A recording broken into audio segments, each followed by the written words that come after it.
Thousands of battles were fought over the 3-year course of the Clone Wars, spread across every corner of the galaxy. The chronology and astrography of the conflict is infamously confusing. Battles were fought in virtually every sector between loyalists and separatists, with the tide of the conflict swinging back and forth until, eventually, the Republic came out on top.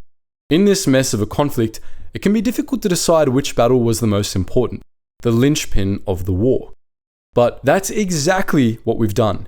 In this video, we'll be taking a look at the Battle of Umbara and explaining why it was so important.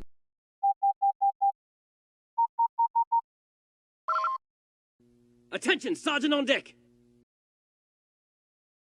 We're sure you remember the Battle of Umbara.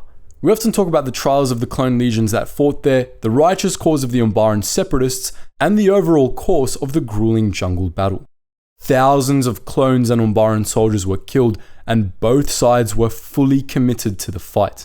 The Umbarans, naturally, committed everything they had to the defense of their homeworld, while the Republic sent 4 whole clone armies and the Confederacy dispatched a massive fleet to assist the Umbarans in the naval battle. The odds were stacked against the Republic forces. The native Umbarans knew the jungles better than the clones did, and their technology was superior. Republic ground forces couldn't rely on any vehicle larger than an AT-AT due to the dense foliage, while the Umbarans deployed shielded tanks that shredded entire infantry companies. The naval battle wasn't much easier. The Umbaran's naval forces received assistance from a separatist war fleet that dramatically outnumbered the Republic's assault fleet. The Republic forces refused to cede any ground. Even when landmines and guerrilla attacks incurred massive casualties, even when separatist warships descended to the atmosphere and began bombing Republic ground forces, even when one of the Jedi generals present went rogue and deliberately orchestrated an incident of friendly fire, Republic forces refused to retreat. Eventually, the Republic won the battle, but the cost was staggering. Casualties on Umbara were severe enough that one might wonder whether Umbara was worth it. This is what a lot of fans forget about the Battle of Umbara, why the Republic was there in the first place. Why did the Republic refuse to back down, and why did the Separatists commit such a huge fleet to some of their most well-armed and advanced allies? The opening newsreel of the episode Darkness on Umbara briefly addresses this right up front. The Republic wanted to capture Umbara to secure vital trade routes through the expansion region. Umbara's secession after the assassination of Senator Medici threatened the entire Republic war effort, and if Umbara hadn't been retaken, the Republic would have lost the Clone Wars. If you're blanking on what the expansion region was, we can't say we blame you. It was the region between the Inner Rim and the Mid Rim, and it was pretty desolate, all things considered. Republic-backed corporations completely stripped a large swath of the expansion region of resources more than 10,000 years before the Clone Wars, and even during the modern era, the expansion region was full of poor, overexploited worlds. Unsurprisingly, large chunks of the expansion region seceded at the start of the Clone Wars and joined the CIS, granting the Separatist control of most major trade routes that crossed the region. Since the expansion region was so desolate, there weren't that many trade routes to control in the first place, which made this situation doubly problematic for the Republic. The Republic war effort relied on 2 major routes running through the expansion region. One was the Polemian trade route, which ran from Coruscant out to Raxus and the capital worlds of the Confederacy. The Republic and Confederacy fought a back-and-forth war along this route throughout the war, with each side wanting to push into the other's core territories. Separatist forces never advanced past Lentils, a major Republic stronghold which stood between the Confederacy and some of the Republic's major food suppliers. Until the Outer Rim sieges, the Republic never got past Centaures, which protected the Confederacy's most important mech worlds. The other Republic-controlled route in the region was the Great Kashyyyk Branch, which was used as a supply line to Kashyyyk. Kashyyyk had immense strategic value for the Republic. Firstly, because it controlled a bunch of other key hyperspace routes, and secondly, because it was an important political symbol. Kashyyyk's leadership was greatly respected by a lot of Mid-Rimmers, and dozens of key Mid-Rim sectors followed Kashyyyk's lead politically. If Kashyyyk ever joined the Separatists, the Republic would lose a large swath of the Mid-Rim. It came perilously close to doing so on a few occasions, as Kashyyyk was surrounded on 3 sides by pockets of separatist space, connected to the Republic by the aforementioned Great Kashyyyk branch alone. This brings us back to Umbara. As it just so happened, Umbara sat right in the middle of the Great Kashyyyk branch.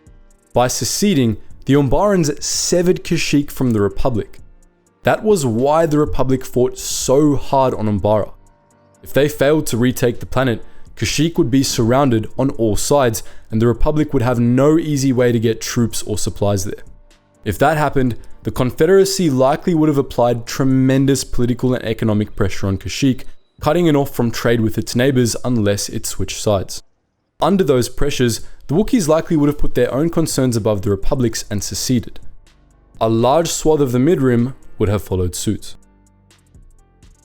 In the best case scenario for the Republic, the secession of Kashyyyk and its allies would have given the Confederacy the resources and momentum needed to overrun Lentils, the Republic's vital Polemian root stronghold, which was surrounded by the sorts of Mid-Rim sectors that followed Kashyyyk's lead.